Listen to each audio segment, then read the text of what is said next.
So, hello, I'm Frank Rinn, Heidelberg, Germany, and 1988 I started developing devices for inspecting trees.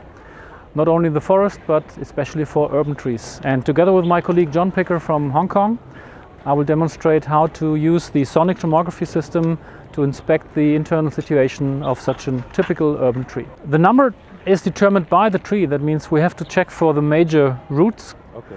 And every root in every space between the roots will get a nail. All right. So let's just walk around the tree and check. We need one nail here, one nail here. Sure. Then we have the next root going down here. Okay. So that means the tree geometry determines where we have to place the sensors, because we want to get information about the major roots, as they are the structural parts of the tree holding them up. So yeah, this one there, okay. Then one sensor in between.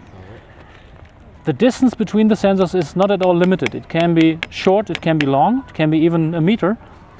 Wouldn't make sense, but technically it can be this long. So what is important, that we have that we cover the extreme points of the circumference of the tree. That means we have to put one sensor here and one in between here. And the next sensor would be placed here on this ridge, so that when we discover and measure, yes, that's great.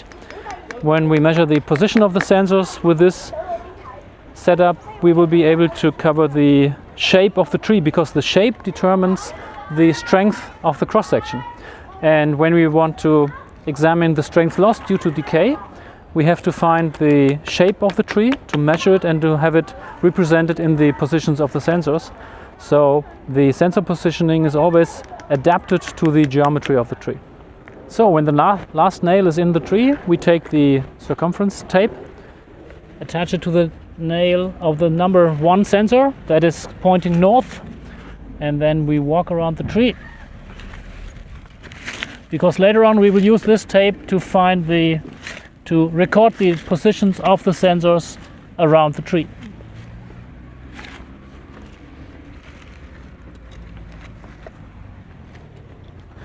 Thank you. Then we take the sensors, attach them to these nails, and the orientation is so that when we have a look on the cross section, from sensor 1 we go clockwise around the tree.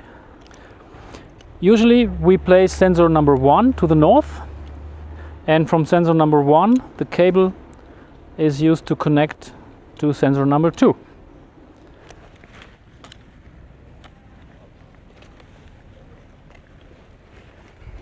Thank you.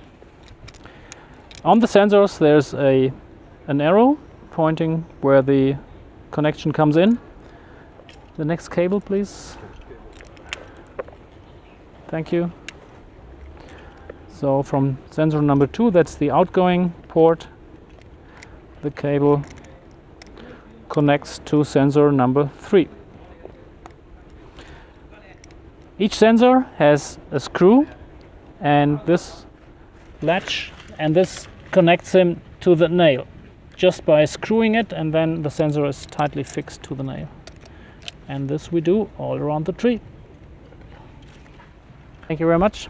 These are standard cables, firewire cables that you can buy in every hardware shop, and these cables connect the sensors. If something with the cable is wrong, you can just exchange it. It's a standard cable and available worldwide.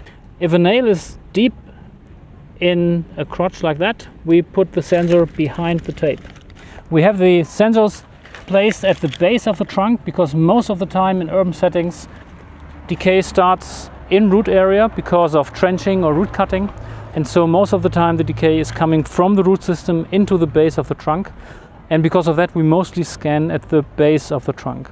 In some circumstances we may have to check the tree upwards, but in most cases, I would say 90%, we check at the base of the trunk. The last sensor has an incoming cable and no cable coming out. That means one of these two connections of the last sensor remain open.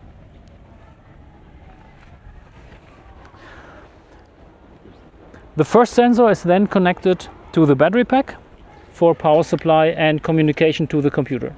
When we have all the sensors connected and the battery pack connected to the first sensor, we switch on the battery pack. This switches on the power supply to the sensors, and we now have to check if every sensor shows a green light except the last sensor showing orange. So now we had the measurement tape around the tree, and now we will record the positions of the sensors on the tape. That means we will pull out the computer and I will walk around the tree and giving numbers of positions to John to have it recorded in the program.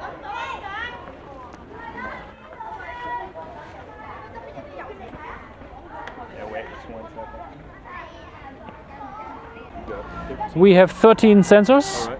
Yep.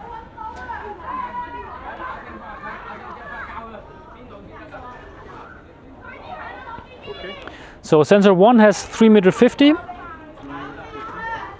350. 350. Sensor 2 is at exactly 26, but we put in 25.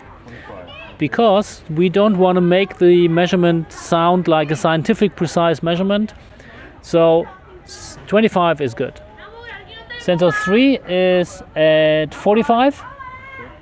Sensor 4 at 60. 60. Sensor 5 at 90. Sensor 6 at 115. 115. Yes, sensor 7 at 135. Okay. So after we powered the battery pack, we check the connection from the battery pack to the computer. That means in the computer we have to start the Bluetooth connection to the battery pack. If the connection is established, this LED will be green.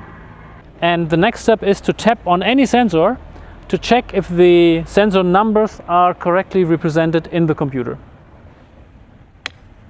That's fine. There should be a sound on the computer. In the first column of the positioning table, we see the numbers of the IDs of all the sensors. The next step now is to put in these deviations of the sensors from a circular stem. The software now assumes that the stem is circular. Obviously it's not. So for every sensor now we have to put in another number showing and describing how far the sensor is away from the circular cross-section. That means further out or further in. Sensor 1 is approximately 20 centimeters further out, the average circular size of the stem. That means sensor 1 gets a plus 20. Okay. Sensor 2 is further in, a minus 5. Sensor 3 is nearly on the circular shape, so it's 0. Sensor 4 is a minus 3. Okay. Sensor 5 is a plus 10. Sensor 6 is a minus 15. 7 is plus 5. 8 is 0. 9 is plus 3. 10 is 0. 11 is 0. And 12 is minus 3. And 13 is minus 5. Then we can switch on the recording of the data by clicking on the green button in the program. That means start the measurement. Okay. The succession of tapping is not determined. We can start at sensor 1, we can start at the last or at any other sensor. The sensors detect by themselves if they are tapped, inform all the other sensors through the cable that the stress wave is traveling, and when the stress wave arrives at the other sensors, they stop the clock. That means it doesn't make a difference if you start at sensor 1 and go this way, or start at the last one and go that way. When we start tapping, we always have to wait until the computer makes a beep indicating that the values have been transmitted correctly.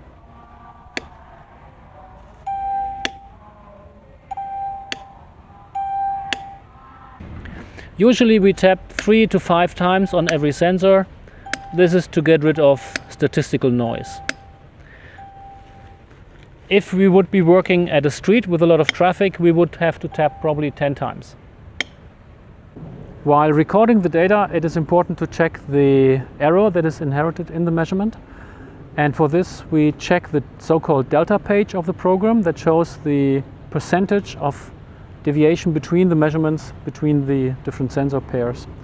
And we should always if possible, achieve a precision that has errors less than 10% plus minus.